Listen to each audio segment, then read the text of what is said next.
The concrete had been sitting in the drum for 11 minutes when Garrett Cole finally walked back through the chain-link gate and pulled his gloves back on. Dex was standing at the mixer with his arms crossed and the specific expression he reserved for situations that cost money. 12 minutes, Dex said. 11. The old man know where he was going? Garrett picked up his trowel and checked the consistency of the mix. He does now. Dex watched him work for a moment, then shook his head slowly the way a man does when he's decided something isn't worth arguing about. The rest of the crew had gone back to their stations without comment. That was the thing about working with Garrett Cole for any length of time, you stopped being surprised by it. The small detours, the unnecessary stops, the 12 minutes of overtime for a stranger who'd wandered off a bus 2 blocks from where he needed to be. You stopped being surprised, and eventually you stopped counting the minutes because you noticed that things got done anyway, and they got done right, and there was something in that combination that was harder to find than most people admitted. The job site was a residential build in a neighborhood that had been trying to reinvent itself for a decade, the kind of place where half the houses had new windows and the other half had plywood where new windows would eventually go. Garrett's crew had been working this block since January. 3 months of early mornings and cold coffee and the particular satisfaction of watching something rise from a slab. He knew every measurement of this structure the way he knew the layout of his own kitchen, by feel, by instinct, by the accumulated memory of standing inside it at every stage of becoming. By 4 in the afternoon, the pour was finished and the crew was loading equipment. Garrett stayed to check the forms one more time, running his hand along the edge of the foundation, the way a man checks a decision he's already made, not because he doubts it, but because care is its own kind of answer. The neighborhood was quiet at this hour. A dog somewhere. The sound of a school bus making its last run. He stood in the cooling air and looked at what the day had built, and for a moment it was enough. Then he checked his phone. Not because he expected anything. That was the part he had never been able to explain to anyone, the checking. It was a reflex now worn into him the way a path gets worn into grass, not by intention, but by repetition, by the 10,000 times he'd looked at a screen and found something from her. Some small piece of the day she'd wanted to share until the looking became its own kind of presence. He was aware that this was irrational. He was aware that 2 years was long enough to know better. He checked anyway. Nothing, of course. The same nothing as every other afternoon for 700 and some days. He put the phone back in his pocket and went to get his daughter. Wren was the last one left in the after-school art room, which was a fact that surprised no one who knew her. She was at a table near the window with a large sheet of paper in front of her and 3 different shades of blue arranged by some system only she understood. The art teacher, a patient woman who had learned to wait, was grading papers at her desk and looked up when Garrett came in with the particular relief of someone who has been keeping vigil. Wren didn't look up. She was finishing something at the edge of the paper with a concentration that Garrett recognized as the place she went when the world outside the work didn't exist yet. He sat in one of the small chairs that were built for 8-year-olds and watched her. This was something he'd learned to do, to wait without announcing himself, to let her come back from wherever she'd gone on her own schedule. Lydia had been the same way, the same quality of attention, the same refusal to be hurried when something mattered. He'd found it beautiful in Lydia, and he found it beautiful in Wren, and he did not think about the line between those two things. "Done," Wren said without looking up, because she always knew when he was there. "What is it?" She held it up. A landscape, mostly a wide field with a tree line in the distance and a sky that was doing something complicated with light. But there were 2 figures at the bottom of the frame, small walking, and beside one of them, where a 3rd figure might have stood there, was a space of unpainted white. "Who's walking?" he asked. "Us." He looked at the empty space beside one of the figures. She lowered the painting and began carefully stacking her brushes. Homework. Done at lunch. Dinner. Pancakes. Wren. You promised last Tuesday. He had in fact promised last Tuesday. He gathered her bag while she wrapped her painting in wax paper with the careful deliberateness she brought to everything she valued, and they walked out into the afternoon together, her hand finding his the way it always did, not reaching, not asking, just there. At home, he made pasta because pancakes 3 times in a week crossed a line he'd decided to hold. While the water boiled, he set 2 plates on the table the way he always did, and then stood with one hand on the back of the second chair. There had been a time when he'd set 2 plates as an act of stubbornness, a refusal to accept the arithmetic of loss. Now it was just habit or something underneath habit, something he hadn't named, because naming it would have required acknowledging it, and he wasn't ready for that yet. Maybe tomorrow. He'd been saying maybe tomorrow for about 18 months. He put 1 plate away and set the other in front of Wren's chair. She came out of her room with her sketchbook under her arm and a pencil tucked behind her ear in a way that was entirely her mother's, and Garrett felt the small, familiar collision of love and grief that came at least twice a day, and which he had learned to survive without letting it show on his face. Over pasta, she told him about a boy in her class who had tried to draw a horse and produced something that she described charitably as a horse-shaped disaster. She told him about a disagreement on the playground that involved a disputed ruling on whether a thrown ball that hit the pole counted as in or out. She told him that her teacher had announced a project about family for the following week. What kind of project? A drawing of your family. She twirled pasta around her fork with unnecessary focus. Your family and where you live and what you do together. That sounds straightforward? I'm leaving a space. He looked at her. She looked at her fork. In the drawing, I'm going to leave a space next to you. She set the fork down and looked at him with the directness that occasionally made him feel like the child in the conversation. Is that okay? I'm not leaving it because something's missing. I'm leaving it because I want to have a place ready. In case. He didn't have an answer for that. He sat with it the way you sit with something that is simultaneously the saddest and most hopeful thing you've heard all week, and eventually he said, "Yeah, that's okay." Wren picked up her fork. Good. I already drew the space. I just need to decide what color to make it. The Ashford Data Security Building occupied a corner of the business district that had been premium address for 30 years and intended to stay that way. 15 floors of glass and steel, the kind of building that communicated permanence and discretion simultaneously, which was appropriate given that the company inside it made its living on exactly those qualities. Garrett had driven past it 100 times without paying particular attention. Buildings were buildings until you were inside them, until you knew their bones. He knew this one's bones now. The contract had come through a general contractor Garrett had worked with for 6 years, the kind of relationship built on reliability and no surprises, which meant both parties had kept their word consistently enough that trust had become structural. Full renovation of the executive floor. 3 months significant scope, the kind of job that required a lead crew you trusted completely. Garrett had brought Dex and 4 others. They'd started on a Monday in early March with blueprints that Garrett had already read twice before the first tool came off the truck. The first thing he noticed about the executive floor was that someone had thought carefully about every visible surface and carelessly about everything behind the walls. The finishes were expensive. The wiring was a conversation he was going to need to have with someone. The second thing he noticed was the architect's rendering of the proposed changes, which was pinned to a temporary partition near the elevator bank and which included a recommendation to remove the load-bearing wall on the east side of the space to create an open-plan configuration. He stood in front of that rendering for 3 minutes with his coffee going cold in his hand, and then went to find the structural plans, which were not as they should have been with the rest of the project documents. He found them eventually in a tube in the site manager's office, rolled and unexamined the way documents get treated when everyone has assumed someone else has read them. He spread them on a folding table and spent 40 minutes with them in a notepad. By the time he was done, he had a very clear picture of what would happen in approximately 18 months if that east wall came down the way the architect wanted. None of it was good. He was trying to figure out who he needed to talk to about this when she walked in. He knew she was connected to the building in some official capacity. The quality of attention people gave her as she moved through the space made that clear, the slight adjustment in posture, the way the site manager straightened from his lean against the door frame. But Garrett was looking at a structural plan, and she was asking him a direct question, and he had always responded better to direct questions than to context. The east wall.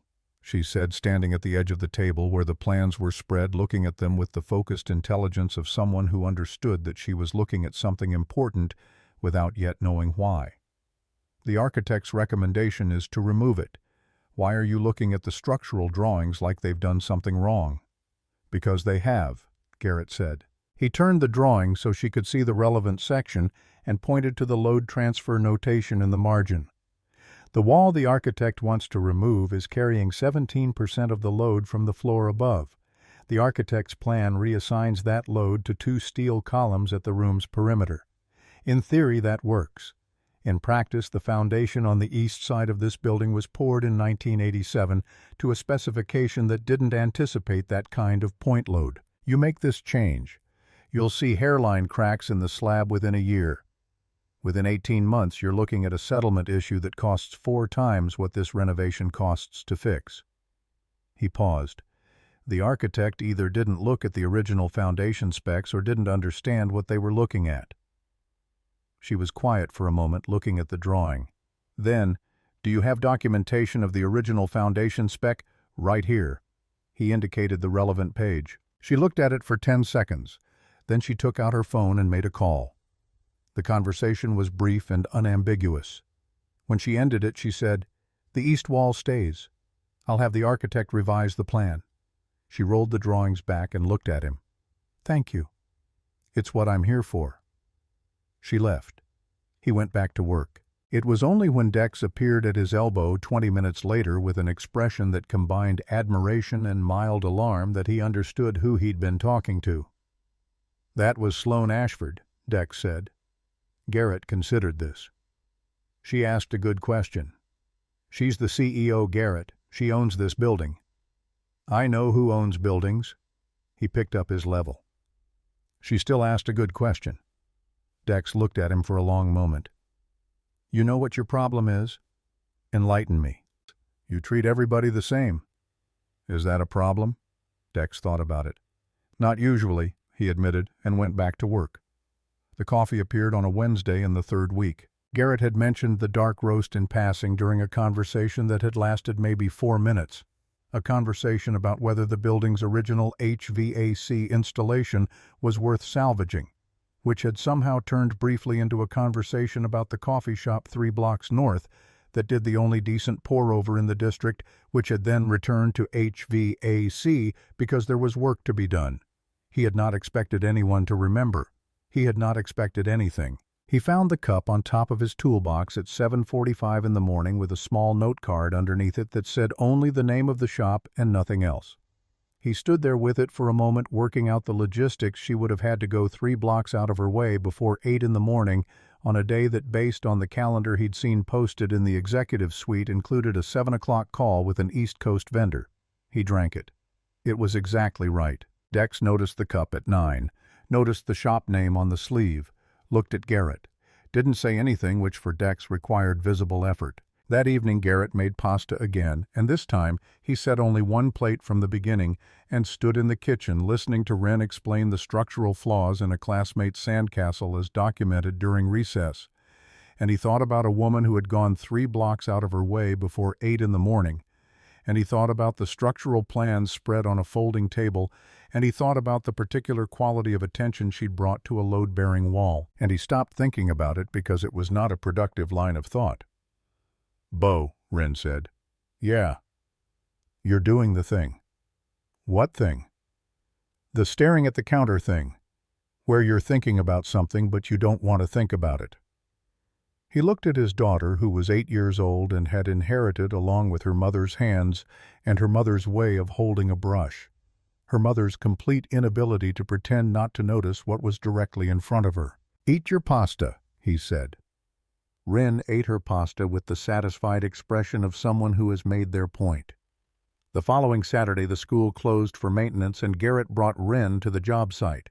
This was not his standard practice. He was careful about the separation, careful about the line between the life he was building and the life Wren needed, school and homework and art classes and the structured predictability that he believed was what a child who had lost her mother at age 6 needed most. But Beverly had a medical appointment, and his backup option had fallen through, and it was a Saturday with a reduced crew doing finish work low risk, and Wren was not the kind of kid who touched things she'd been told not to touch. She came in wearing her good sneakers and carrying a sketchbook, and she walked through the construction zone with the self-contained alertness of a person conducting a survey. She noticed everything. She cataloged it. She did not ask unnecessary questions, which was a quality Garrett had come to appreciate more than almost any other. She found a corner near the temporary partition where she was out of the way and began drawing. An hour in, Sloane arrived, not scheduled, no announcement the way she arrived when she wanted to see the actual state of a thing rather than the prepared presentation of it. She came through the space with Petra moving efficiently in her wake, pausing at various points to look, to assess, to ask a short question, and receive a shorter answer. She stopped when she reached Wren's corner. Wren looked up. Sloane looked down. There was a brief assessment conducted by both parties. "What are you drawing?" Sloane asked. Wren held up the sketchbook. She'd been drawing the construction zone itself, the exposed framing, the stacked materials, the geometry of work in progress. It was accurate, and it was detailed, and it showed a genuine understanding of three-dimensional space that had no business existing in an 8-year-old's hand. "You're Garrett's daughter," Sloane said. "Wren." Not a correction, just a completion. "You're the person who owns the building." "I am." "My dad said you asked good questions." Sloane's expression shifted in a way that was small and involuntary and gone almost immediately. "Did he?" "He doesn't say that about a lot of people." Petra, standing 2 steps behind Sloane, looked at the ceiling with the expression of someone exercising great professional restraint. Sloane crouched down to Wren's level and looked at the drawing again. "The framing on the left, you've got the stud spacing right. 16 inches on center," Wren said. "That's the standard. Dad explained it." She paused. "I looked it up after to make sure he was right." "Was he?" "He's usually right about building things." She tilted her head. "Are you usually right about your job?" Sloane considered the question with what appeared to be genuine seriousness. "I'm right more often than I'm wrong, but I keep the things I got wrong, so I remember what right cost me." Wren nodded slowly the way she nodded when she was storing something. She turned back to her drawing. Sloane stood and continued her walk through, and Petra fell in beside her, and neither of them said anything for a while. At lunch, Garrett found Wren eating her sandwich and studying a section of the new wall framing with her head tilted. "She crouched down," Wren said. "What?" "The building lady. When she talked to me, she crouched down so she wasn't taller." Wren took a bite of her sandwich. "Most grown-ups don't do that." Garrett looked across the space to where Sloane was reviewing something on a tablet with the site manager, a conversation that appeared to be equal parts productive and pointed. "No," he said. "They don't." Wren followed his gaze. "She said she keeps the things she got wrong." A pause. "That's like you. You keep all your old drawings." "Different reason." "Maybe." Wren closed her sketchbook. "Is she why you check your phone at dinner?" He looked at his daughter. "I'm not trying to be annoying," Wren said. "I'm just asking. I check my phone at dinner because of work. You check it and then you look like you're thinking about something you're not sure about." She met his eyes with the calm, unsettling directness she'd had since she could talk. "That's not work. That's a person." Garrett ate the last of his sandwich and said nothing, which was, as Wren knew from long experience, its own kind of answer. The call came on a Wednesday night, 9:13 by the clock on the microwave. Wren was in bed. Garrett was at the kitchen table with a structural report spread under the light, his pen making small notations in the margin, the focused quiet that was one of the better parts of his day. He looked at the name on the screen and felt something happen in his chest that he chose not to examine too closely. "I'm hiding in a restaurant bathroom," Sloane said without preamble. "I want to be transparent about that because the acoustics are unambiguous." He waited. "My assistant arranged a dinner with a lawyer who spent the last 47 minutes explaining data privacy regulation to me." A pause. "I founded a data security company." "What kind of regulation?" "State level. Sector specific. Things I drafted a compliance framework for in 2019. Another pause shorter. I timed it. Despite himself, despite the hour and the document in front of him, and every reasonable instinct that told him the line between contractor and client was a line that existed for good reasons, he felt the corner of his mouth move. "Why are you calling me?"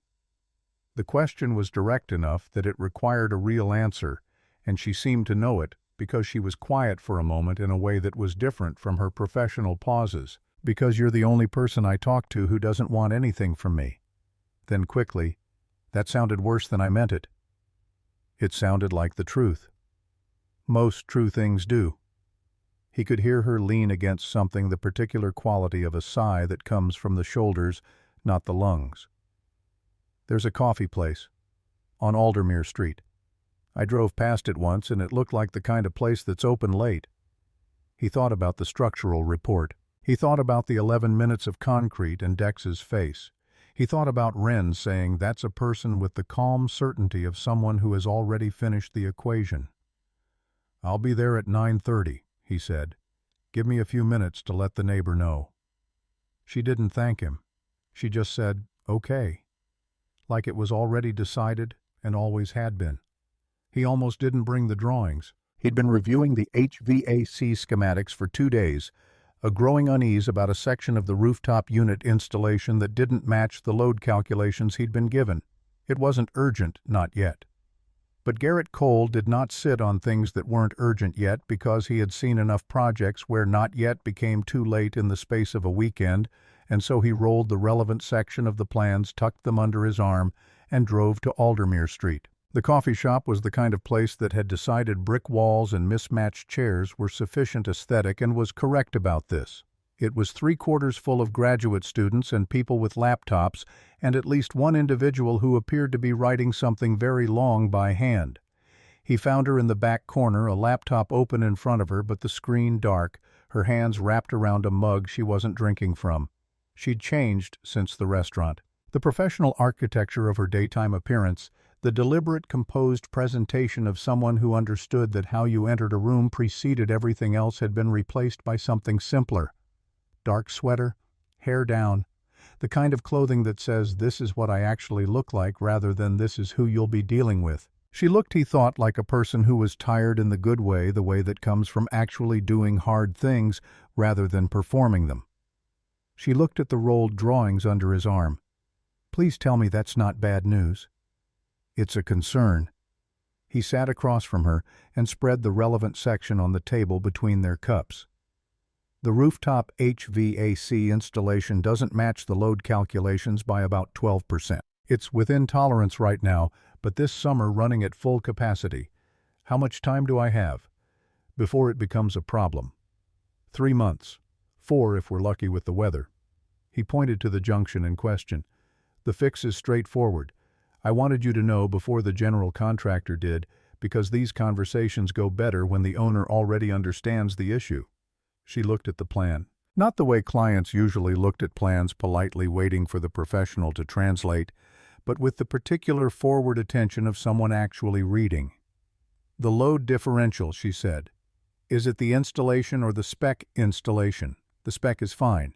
Whoever put this in didn't account for the building's existing thermal load on the south face.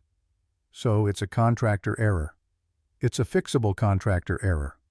She nodded slowly, still looking at the drawing. "Thank you, again." He rolled the plans back up.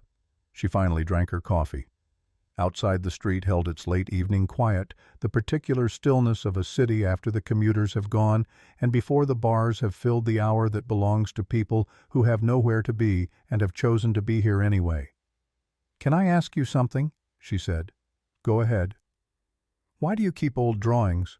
He looked at her. She met his gaze with the directness that he'd noticed the first day, the quality of someone who had decided that asking the real question was more efficient than circling it. "Wren told you about that." She mentioned it. "I'm asking why." He turned the coffee cup in his hands. "Because the work changes. What you know changes. But the drawings from before the change, they're a record of what you understood at the time, what you got right and what you missed." He paused. "If you throw them away, you lose the evidence." You stop being able to learn from the gap between what you planned and what the building actually needed. She was quiet for a moment. I have a pen on my desk that I keep for the same reason. A pen. A terrible one. The kind that skips every third word and has to be warmed up before it writes. Something moved through her expression, not sadness exactly, but the shadow of it. Someone gave it to me when I was 19 and I was convinced I couldn't do any of the things I was trying to do. He said, keep going until the pen works. The pen worked. She looked at her coffee. He died last year. The shop hummed around them. Someone's laptop chimed. The man writing by hand turned a page. I'm sorry, Garrett said. He would have thought this was funny.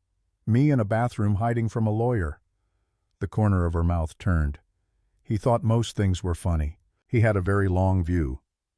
They stayed until the shop began dimming its lights at 11, which was the polite way of indicating they had reached the end of what the evening could hold.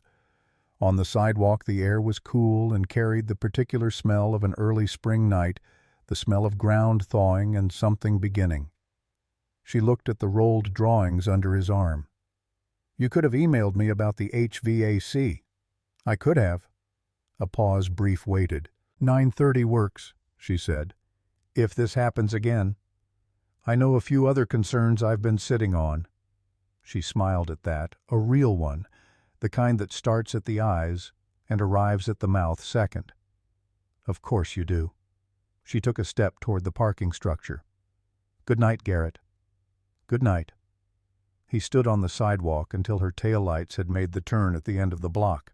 Then he looked at the rolled plans in his hand. He'd brought them because there was a real concern that needed addressing. He had not brought them to have a reason to sit in a coffee shop until 11 o'clock on a Wednesday. He was fairly sure about this. He was somewhat sure about this. He got in his truck and drove home.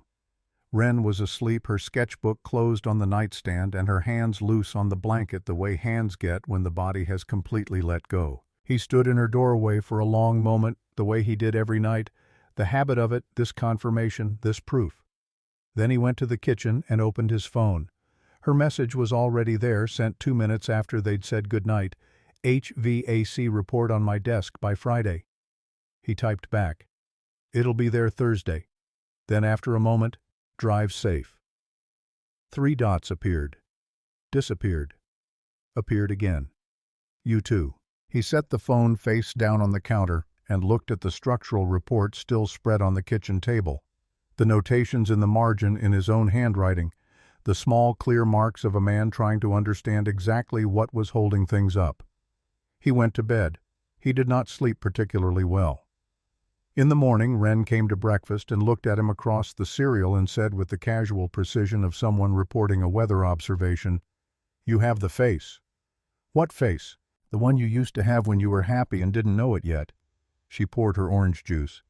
"It's a good face, Bo. I like it better than the other one." He didn't ask what the other face was. He already knew. The weeks that followed had a specific texture that Garrett recognized and distrusted in equal measure. Not happiness exactly.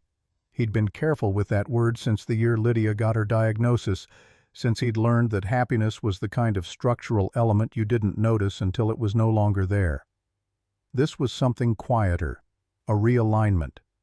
The sense of a building settling into a new configuration, the small sounds of adjustment that could mean either damage or equilibrium, and the uncomfortable fact that you couldn't always tell which from the inside. Sloan came to the job site 3 times in the 4th week.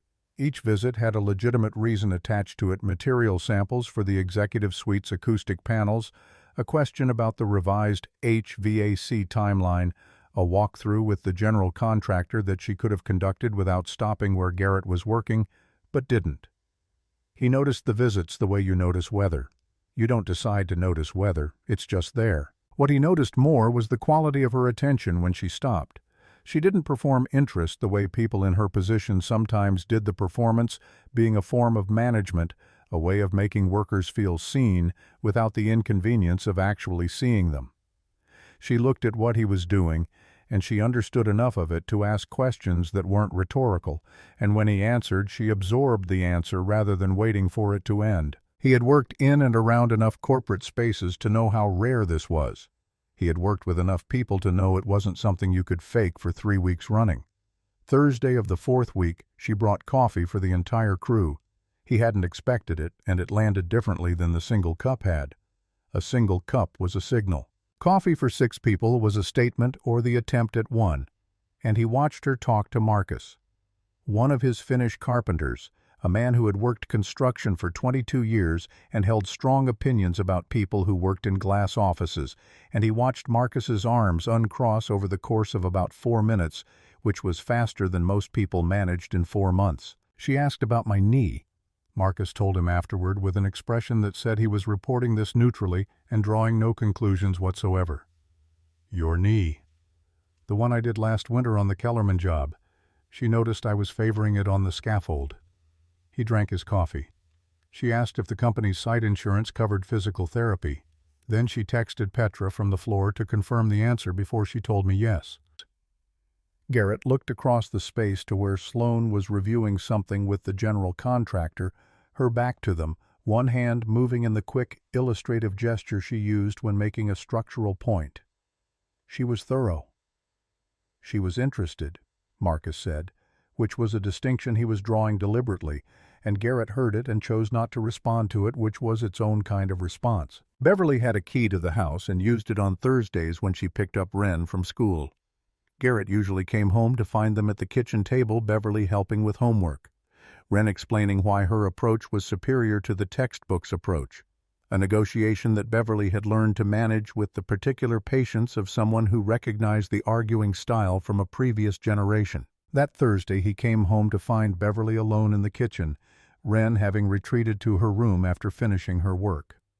Beverly was washing dishes with the focused attention of someone who is doing something with her hands so she doesn't have to decide immediately what to do with her face. She talked about her the whole way home, Beverly said without turning around. Garrett set his bag down. About who? The building lady. Beverly set a cup on the drying rack. Wren said she crouches down, that most adults don't do that. A pause. She said the woman keeps the things she gets wrong like you do, but for different reasons. She turned around and her expression had the quality of someone who has been carrying something and is deciding whether to put it down or hold it a little longer. She said it in the same tone she uses when she's decided something is true, not asking, reporting. Garrett looked at the drawing still on the table from 2 days before the family project with the colored space. Beverly followed his gaze. I'm not ready to say what I think about all of this, Beverly said carefully. I want you to know I'm listening. That's all I'm saying tonight. She picked up her coat. But Wren notices things that are real. She always has. He didn't say anything because there was nothing to say that Beverly didn't already know. She let herself out and he stood in the kitchen for a while with the drawing in front of him and the sound of Wren moving around in her room down the hall, the ordinary sounds of his life continuing in its ordinary direction, except that it no longer felt entirely ordinary, and he wasn't sure when exactly that had happened. The dinner happened on a Friday in the 5th week, 40 minutes outside the city at a place that had been recommended by someone who understood that what was required was good food and low probability of recognition. A booth near the back. The restaurant had been there for 30 years and intended to be there for 30 more, the kind of permanence that comes not from money but from consistency. They ordered without ceremony and talked without the careful architecture of early conversation, not because the carefulness had gone, but because it had been replaced by something more efficient. She told him about the board meeting that had happened that Thursday. Not the content, she was precise about what was and wasn't hers to discuss outside a conference room, but the texture of it. The way certain men in certain rooms could disagree with a woman's decision and frame it as concern. The specific vocabulary of second-guessing that dressed itself as due diligence. Conrad Holt, she said, has been on 3 boards in his career. All 3 companies are still operating. 2 of them are doing adequately. She turned her water glass by the base. He interprets this as evidence that he understands what makes companies succeed. What it actually evidences is that he's never been wrong enough to be fired. Is there a difference between never failing and always succeeding? She looked at him with an expression that was almost amused. There's an enormous difference. One is luck protected by caution, The other is judgment built from evidence. A pause. He voted against my last 3 major hires. All 3 are now among our best performers. Does he know that? He knows. He interprets it as beginner's luck on my part. Garrett considered this. My father used to say that a man who's never been wrong is a man who's never tried anything worth trying. She looked at him. That's either very wise or a convenient excuse for failure. He meant it as both depending on the situation. She smiled, not the professional one, not the one that said she was following the expected trajectory of a social exchange. The real one, the one that arrived without announcement, and he noticed not for the first time that it changed her entire face. Not softened it. She was not a soft person, and he'd stopped expecting softness the way you stop expecting a structural material to behave like one it isn't. But the smile made her look like someone who had briefly stopped managing how she appeared, and those moments were in their way more striking than anything deliberate. He told her about Lydia. Not the shape of the illness. He'd recounted that particular geography enough times that it had become a kind of script protective in its familiarity, but the actual interior of it. The specific Tuesday he'd come home from a job site to find her at the kitchen table with an expression that told him the scan results had come back before he'd expected them. The way she'd looked up and said with a calm that had taken his breath away even then, "So we know now. That's better than not knowing." As if certainty, even terrible certainty, was a kind of resource. Sloane was quiet for a moment after this. Not the quiet of discomfort, but the quiet of someone giving weight its proper due. She wasn't afraid. She was afraid. She just decided that being afraid was not the most useful thing she could be. He turned his fork in his hand. She was practical in a way that I used to find challenging, and now I think was the bravest thing I've ever seen. Wren has that. He looked up. The practicality. The way she decides something and then behaves as though the deciding was the hard part and the rest is just execution. A pause. She told me she keeps a space in her drawings. She told you about that? She told me it wasn't because something was missing. She was very specific about the distinction. Sloane looked at her water glass. She's going to be formidable. She already is, Garrett said. I'm just trying to keep up. They stayed through dessert they hadn't planned on ordering and coffee that arrived as a natural extension of a conversation that hadn't finished. Outside the parking lot held the particular quiet of a Friday night in a town that was not quite the city, the distance between streetlights long enough that the dark between them was actual dark. At his truck she turned and leaned against the passenger door in a way that said she wasn't ready for the evening to resolve into its next stage. He was aware with a clarity that surprised him in its specificity that they were standing at a line. Not a dramatic one. Not the kind that announced itself. Just the kind you step over without quite deciding to, and then you're on the other side and the geometry of everything has shifted. She began. Yeah, he said. Neither of them moved for a moment. Wren's at Beverly's tomorrow, he said, which was true and was not an invitation, and was perhaps something in between. Sloane looked at him with the expression he was learning to read, the one where she was making a calculation that wasn't mathematical. Coffee, she said. Aldermere Street, 10 o'clock. I'll already be there. He drove home through the quiet streets and did not turn on the radio because the silence had a quality he didn't want to interrupt. Petra's message arrived at 7:46 on Monday morning, while Garrett was reviewing the revised HVAC installation on the roof of the Ashford building. He wouldn't have known about it except that Dex mentioned it at 9 o'clock with the careful neutrality of a man delivering information he hasn't decided how to frame yet. Someone sent photos, Dex said. Garrett looked up from the junction he was inspecting. What kind? You and Sloane, at the restaurant Friday, and at the coffee place on Aldermere. Dex held out his phone. The images were clear, well-framed shot from a distance with a lens that required intention. Not surveillance exactly, but not accidental either. They went to Conrad Holt's personal email this morning. Petra found out because Holt forwarded them to the board chair with a note about vendor conflict of interest. Garrett looked at the photos for a long moment. The restaurant, the coffee shop, both places chosen for their low profile, which apparently had been insufficient. He felt something cold settle in the middle of his chest, not fear, but the recognition of a pattern, the shape of a problem that had been building somewhere out of his sight line while he'd been looking at other things. Does Sloane know? Petra told her at 7:30. A pause. There's a board meeting Thursday. Holt put it on the calendar 30 minutes ago. Agenda item 3, vendor relationship review. He handed the phone back and picked up his wrench because the junction still needed 3 more hours of work, and it needed his full attention and some problems you solve by continuing to do the thing you came to do. You're not going to, Dex began.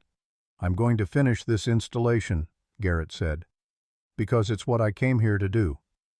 Dex watched him work for a moment. Then he went back to his station because he knew that expression, and he knew there was no more useful conversation to be had until the work was done. Thursday's board meeting lasted 2 hours and 40 minutes. Garrett was on a residential remodel 3 miles away and spent the day doing precise, necessary work with the particular focus of a man using physical competence to manage something he cannot fix with his hands. Sloane called at 4:17. The meeting was instructive.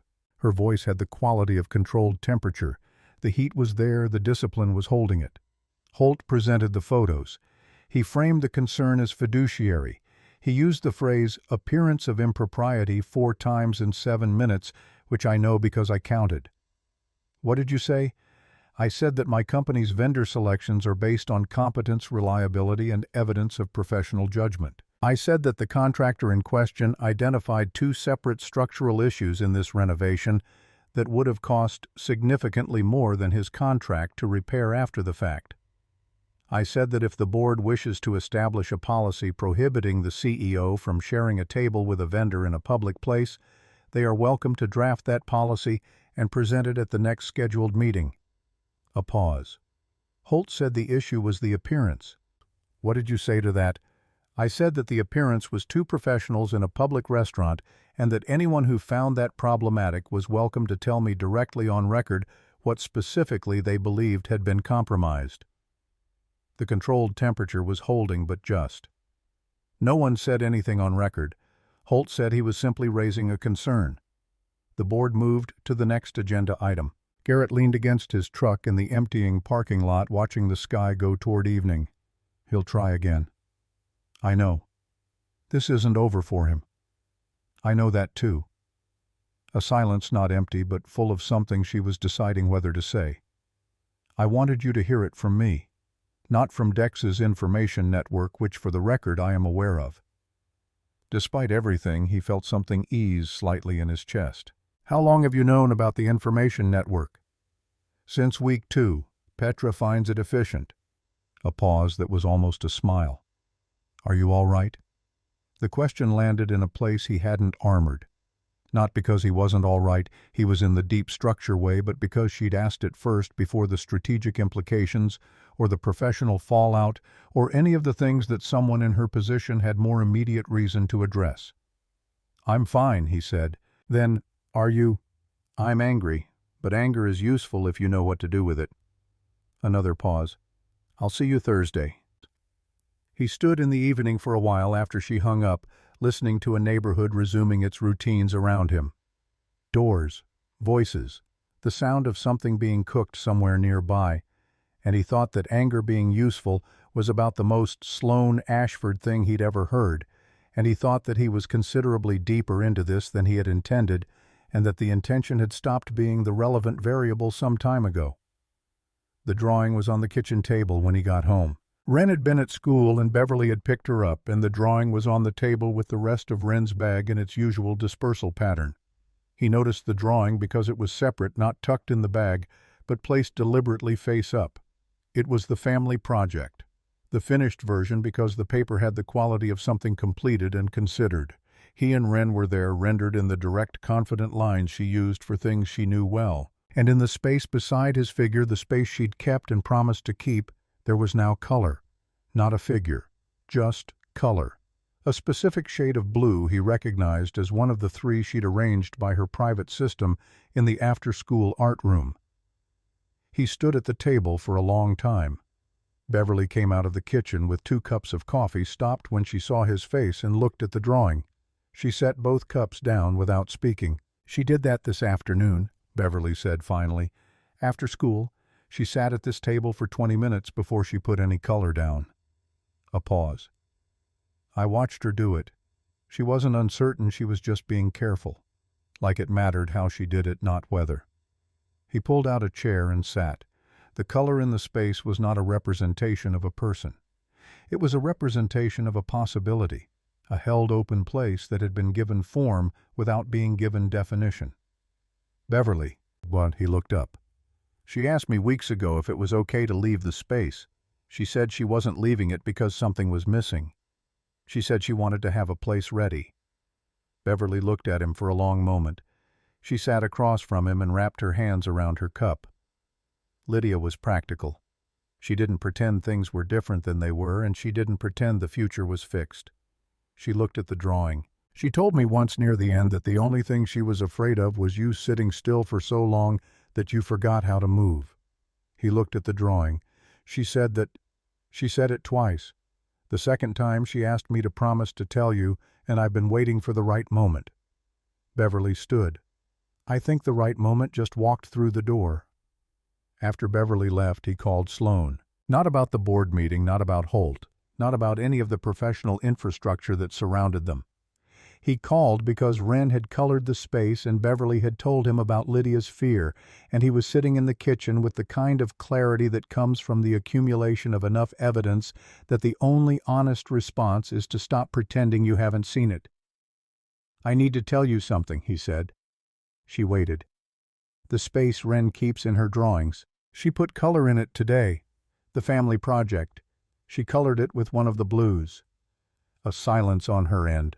Not a professional silence, a personal one. "Garrett, I know the timing is—" "Stop apologizing for the timing." Her voice was quiet. "I know what that means. I know what you're telling me. I'm telling you that my 8-year-old daughter made a decision I haven't made yet, and she made it calmly and deliberately and without apparent anxiety, and I don't know whether to be humbled or alarmed." "Both," Sloan said. "You should be both." He heard her shift position, the small acoustic change of someone moving from formal to settled. "I kept the pen in my desk for 4 years before I told anyone what it meant.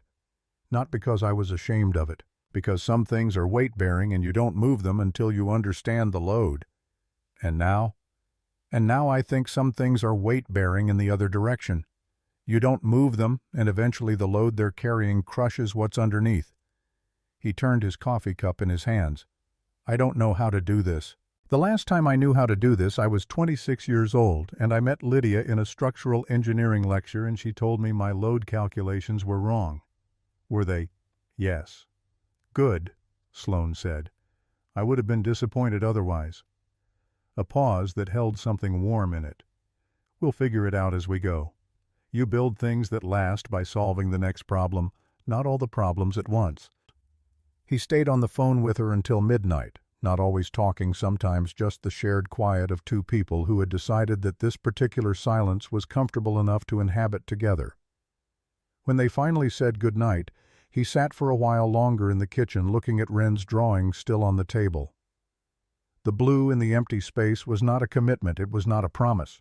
It was the color of someone deciding that a held open place deserved to be held open with intention rather than just absence, and in the specific economy of Wren Cole's visual language, that was a very particular thing to say. The letter arrived on a Friday 3 days after the board meeting, delivered to the job site in an envelope with the Ashford Building's address in the upper corner. Not an email, an actual letter on paper, which was either a legal formality or a deliberate choice, and the moment Garrett read the opening paragraph, he understood it was both. The general contractor had been notified. Effective the following Monday, Garrett's crew was being removed from the Ashford renovation project. The stated reason was vendor conflict of interest pending resolution of the board's review. The language was careful and lawyered and impersonal in the specific way of documents covering the distance between what is being done and what can be defended. He read it twice. He folded it along its original creases. He put it in his jacket pocket and went back to work, because the work was still there and it still needed doing. Dex found him 40 minutes later at the far end of the floor, rechecking measurements that didn't need rechecking. "We got the letter too," Dex said. "General contractor called Marcus." "I know. 2 months without this contract. I know, Dex. The Whitmore job starts in 6 weeks but doesn't fully fund until—" "I know." Garrett set down his measuring tape and looked at the wall he'd been measuring. A good wall. Plumb level true. The kind that would stand 30 years without asking for recognition. "I need you to trust me for 48 hours. Dex looked at him with the expression of a man recalibrating. "That's an interesting thing to ask someone you just cost 2 months of income." "I didn't do anything wrong, Dex. I had coffee with a client in a public place and did my job well, and someone took pictures and used them as leverage. I'm not going to pretend that's a mistake I made." A silence. Then Dex nodded the slow, deliberate nod of a man who has decided something. 48 hours, but I'm calling the Whitmore contact tomorrow about the start date." "That's reasonable." Dex picked up his coffee and looked at the wall. "It's a good wall," he said. "Yes, it is. Be ashamed to walk away from it before it's finished." Garrett picked up his tape measure and went back to work, because some truths are stated most clearly by continuing in the direction you were already going. He called Sloane from the parking lot at the end of the day. She answered before the second ring, which told him she'd been waiting. When he told her about the letter, her silence had a different quality than her other silences. It was the quiet of someone already 3 steps ahead, deciding which step to take first. "I didn't authorize this," she said. "I know. Holt went around me to the general contractor. That's outside his authority as a board member." The temperature in her voice had gone past controlled into something colder and more precise. "This ends Monday. My crew loses income while you fight it. 2 weeks maximum. I will make them whole." A pause. "I know it's not about the money. I know what it cost you to call me instead of absorbing this quietly. I'm not going to waste that." Something shifted in her voice, not softer but more direct, which with Sloane Ashford was its own form of intimacy. "You told me once that you keep the old drawings to learn from the gap between what you planned and what the building actually needed. I've been thinking about that." He waited. "I plan to keep this separate, the work and everything else. I thought I could manage the line." A pause. "The building needs something different than what I planned for." Outside the parking lot, the evening traffic moved through its pattern, a city going home. He thought about load calculations and what happened when you ran the numbers honestly instead of the way you hoped they'd come out. "Fix it Monday," he said. "I'll have my crew ready Tuesday." "Tuesday," she said. "I'll make sure the coffee is there."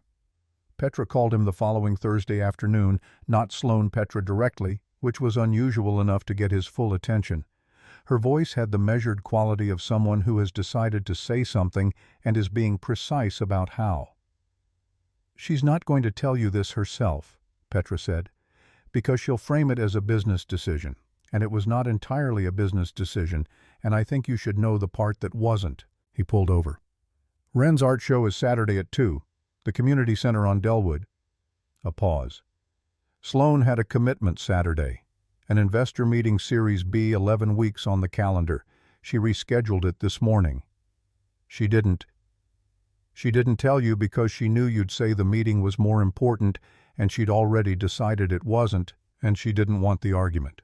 Petra paused. The lead investor wasn't pleased.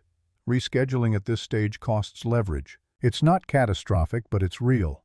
Something she actually built and worked for. Another pause. "She said Wren asked her to come. She said she promised. She said she keeps promises." A final pause, more careful than the others. "I thought you should know it was a choice, not a convenience." He sat in the pulled-over truck and looked at the ordinary street in front of him. A block of houses, a woman walking a dog, a kid on a bicycle cutting too wide around the corner. And he thought about a woman who kept a failing pen on her desk as evidence of survival, who had apparently decided at some point in the last few weeks that showing up for an 8-year-old's art show was worth the real weight of what she was moving to get there. "Thank you, Petra," he said. "Don't tell her I called." "I won't." A pause. She's better at giving than receiving. She's working on it.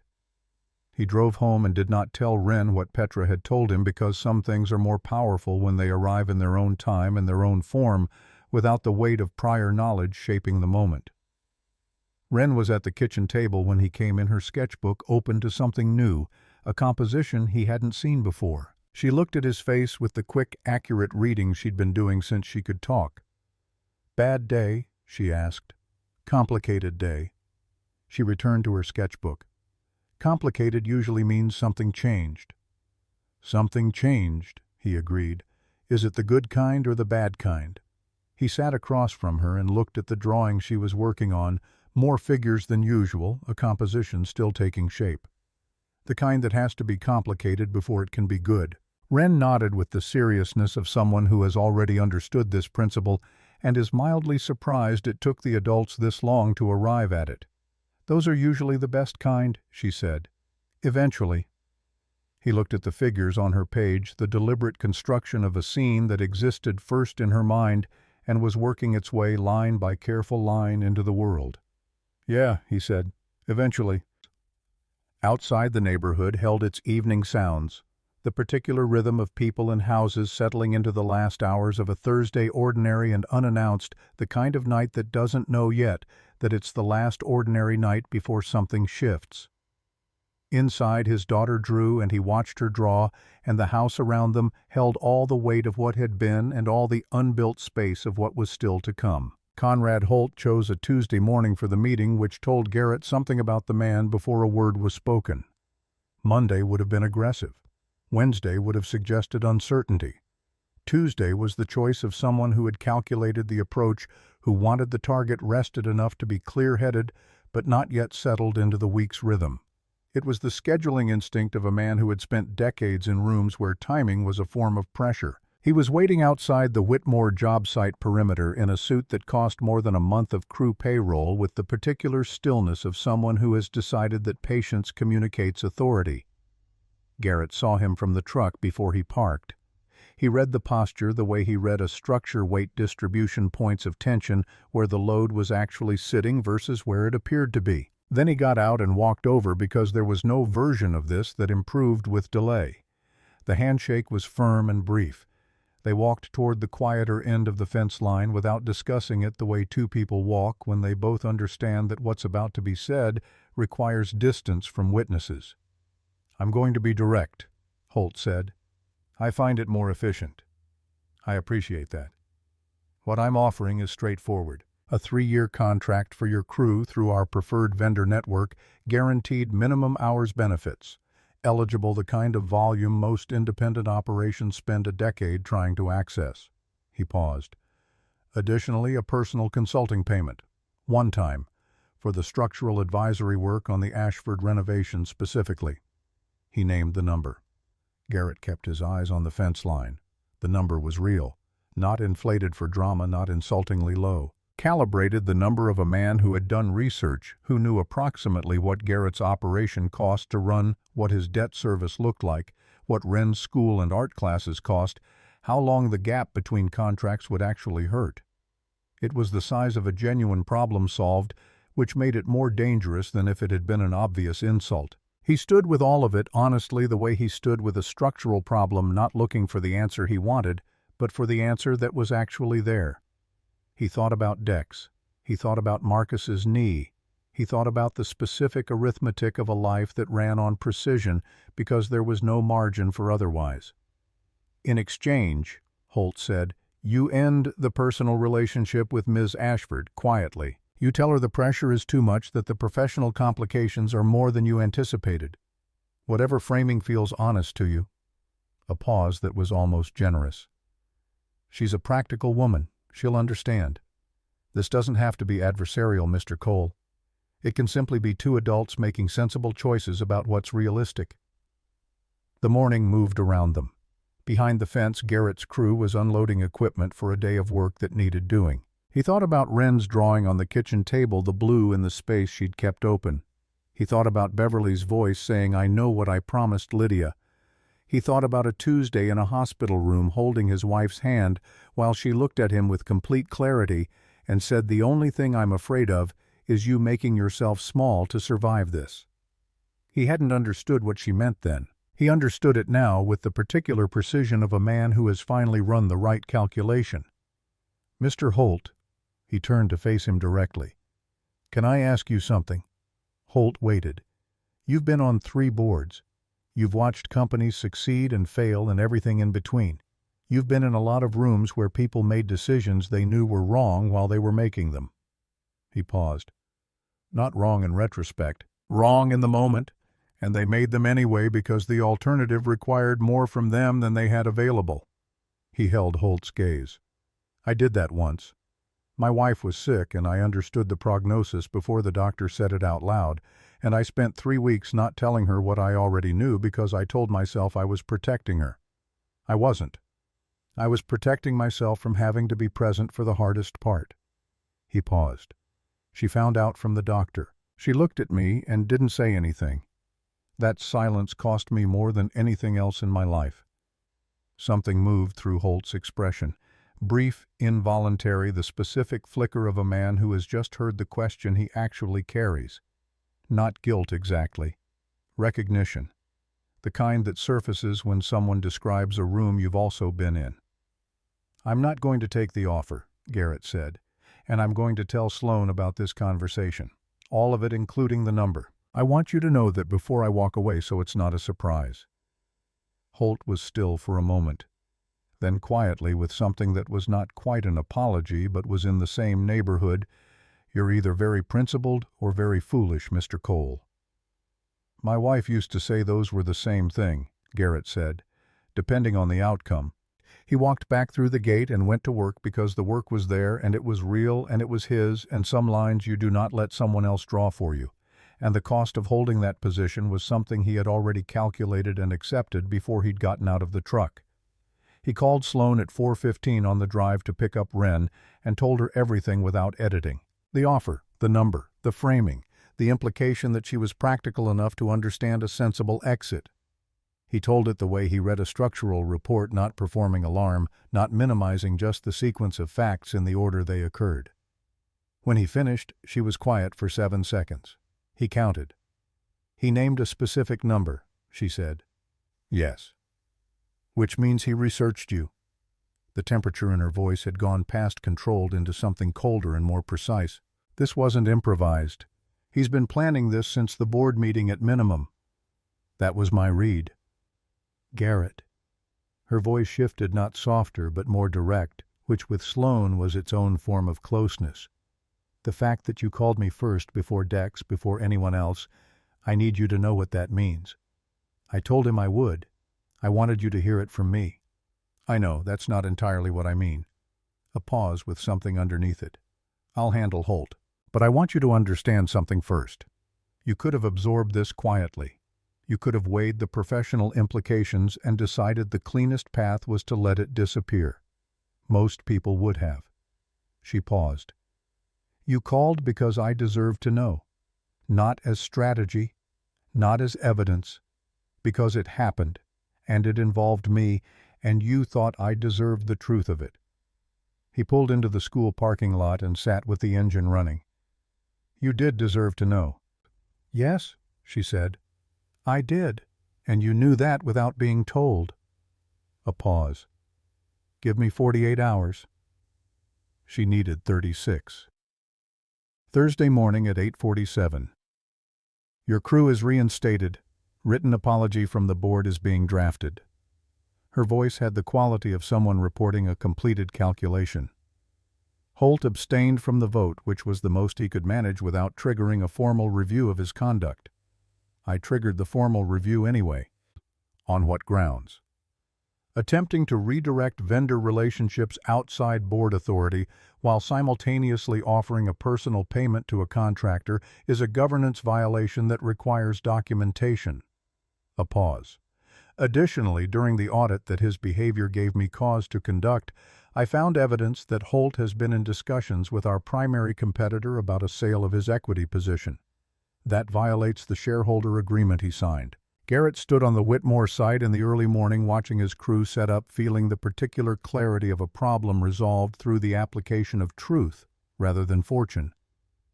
Did he know you'd find that? He should have. Something almost dry in her voice. He underestimated how thoroughly I audit things when someone gives me a reason to. Then more directly.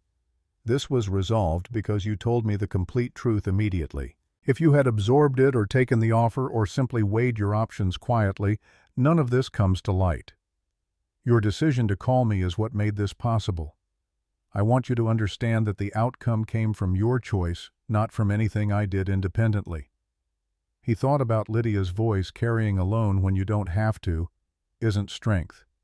It's habit. What happens to Holt? He asked.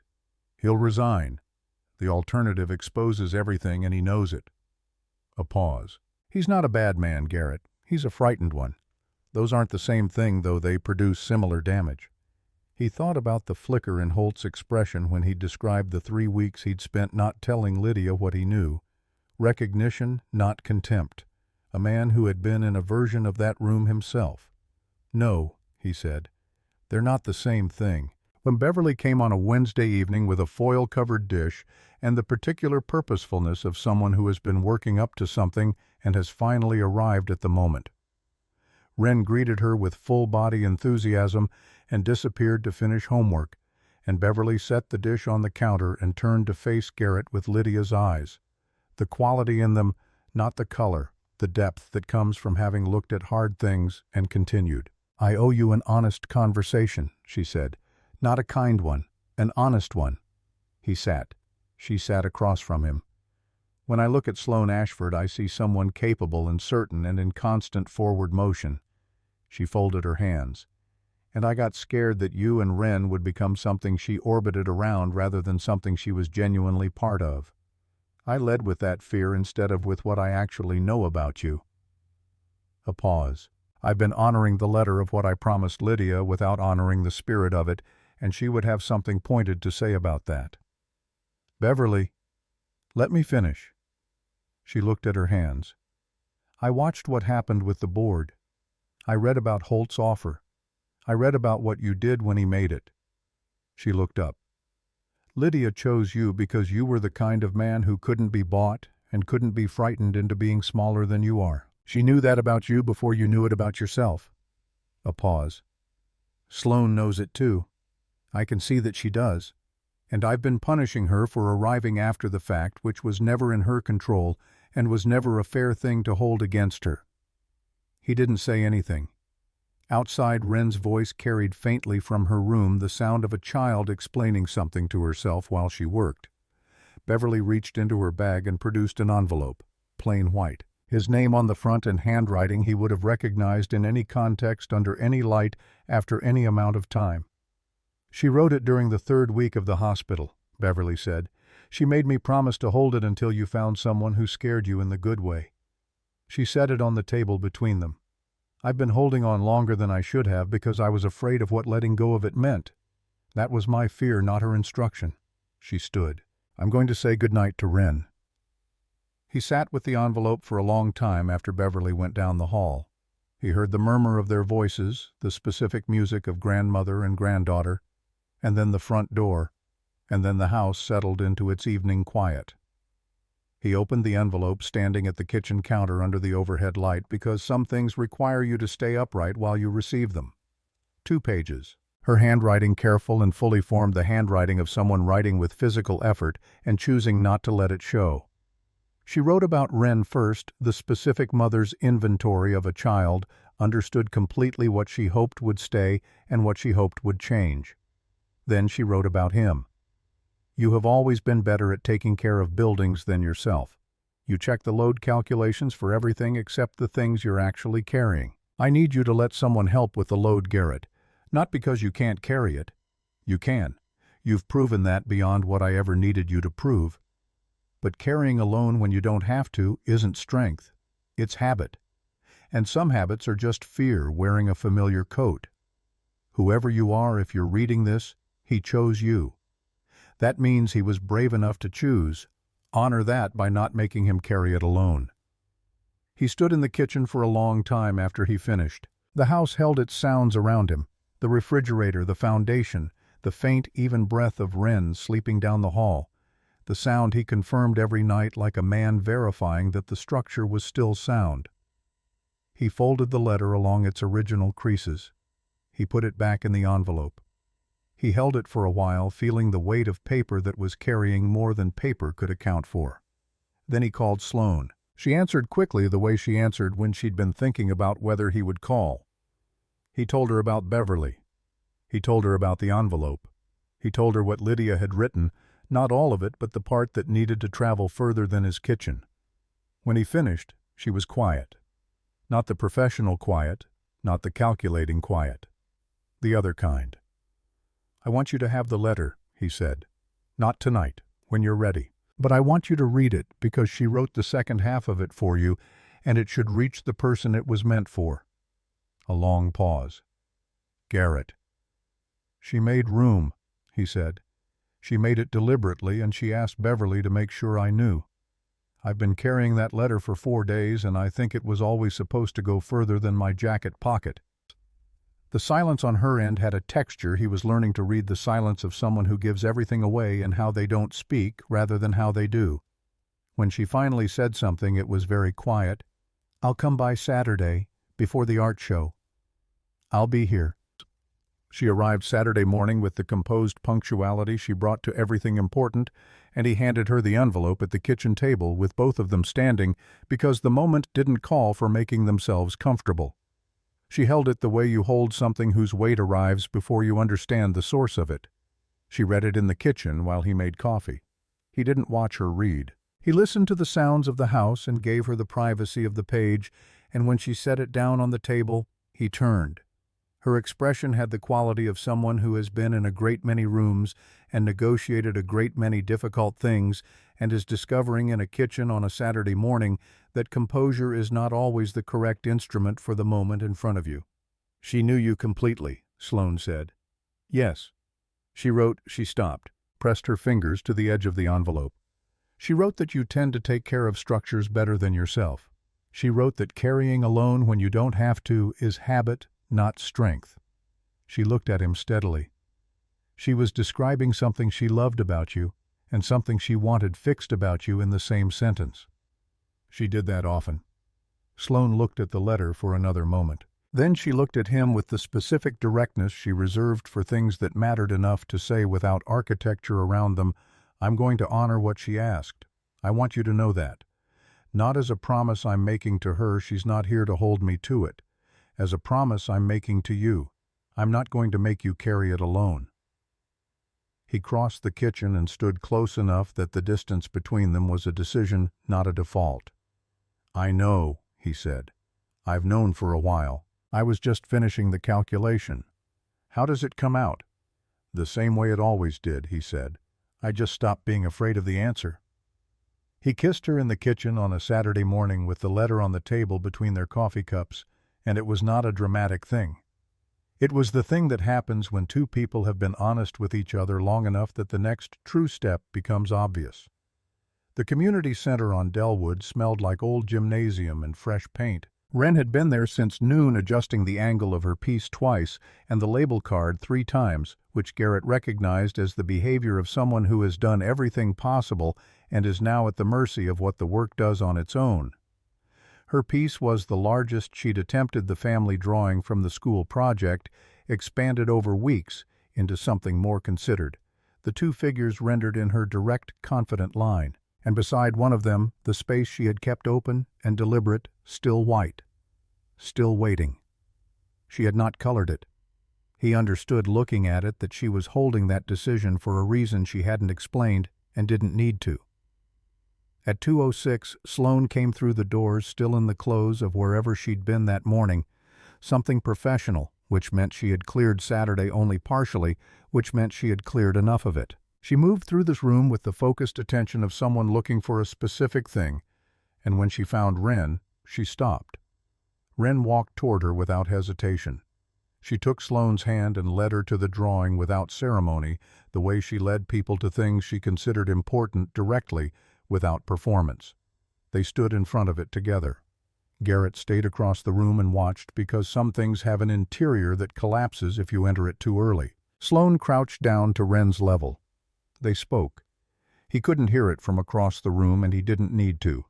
He watched his daughter point to the empty space beside his figure, the held open place, and he watched Sloane go very still, and he watched Wren nod once with the gravity of someone ratifying something that has already been decided. After a moment, Wren reached into her supply bag. She took out a pen, one of the specific blues, the one she reached for when something mattered enough to get the color exactly right. She uncapped it slowly. She looked at the space in the drawing. She looked at Sloane, who was still crouching beside her, and Sloane gave no instruction and no direction. Just presence, just the willingness to witness without interfering with what was already in motion. Wren put the pen to the paper. She didn't draw a figure. She filled the space the way she'd filled spaces before, with color that was a statement rather than a representation. Not a person. A place that was ready. A color that meant this is where someone belongs, and I made room for it before I knew who would stand here because I knew someone would. When she finished, she capped the pen and looked at the drawing and said to no one in particular, or to both of them equally, "Now it's done." Garrett felt something move through him that wasn't grief and wasn't joy, but was what happens when those two things finally stop competing for the same space. The long carrying. The 2 years of learning to survive what had been taken and calling the survival enough. The careful, small life built around the fact of loss, which had been necessary and was now no longer the whole story. Sloane stood. She didn't look across the room at him. Immediately, she looked at the drawing for a moment longer at the blue in the space that Wren had filled, and her expression held something private that he understood without needing to name it. Then she looked up and found him across the room, and what passed between them in that look required none of the words they'd been carefully finding for 10 weeks. He walked toward them. Wren turned when she heard his footsteps and looked at him with the calm satisfaction of someone whose work has done exactly what she intended. "It's good," he said, meaning the drawing. "It's finished," she said, which was something slightly different, and she knew the difference. He put his hand on her shoulder and stood beside her and looked at what she had made, the two figures and the space between them and the blue that now inhabited it, and he thought about the tin box under the bed with the drawing at the bottom, the house he and Lydia had designed on a Sunday afternoon and never built. He thought about it not as evidence of what had been lost, but as a blueprint that had been waiting for its moment, a structure designed with care, held in storage, ready for when the conditions were finally right to build. Sloane stood on Wren's other side. The three of them looked at the drawing together in the community center that smelled like old gymnasium and fresh paint, in the ordinary afternoon light of a Saturday in late spring, in the unceremonious way that the most important moments tend to arrive, not announced, not decorated, just present. Just real. Just the accumulated weight of all the honest choices that had brought them to this specific floor in front of this specific piece of paper on this specific day. "Can we get food after?" Wren asked. "I've been here since noon." Sloane looked at Garrett. He looked at Sloane. The small, private smile that passed between them was not the smile of a beginning exactly. It was the smile of people who have been through enough of the difficult middle to know what they're choosing, and choose it anyway with their eyes open and their hands steady and no illusions about the work still ahead. "Yes," Garrett said. "We can get food." Wren picked up her supply bag and started toward the door with the efficiency of someone whose important business is concluded. He and Sloane followed. Outside, the afternoon was the specific gold of late spring, the kind of light that falls without asking permission, that lands on everything equally, the ordinary and the extraordinary, the planned and the improvised, the things that were lost and the things that were found, and the long, quiet, necessary distance between them. He reached for Sloane's hand, and she was already reaching for his, and they walked out into it together, the three of them, into the ordinary continuing day.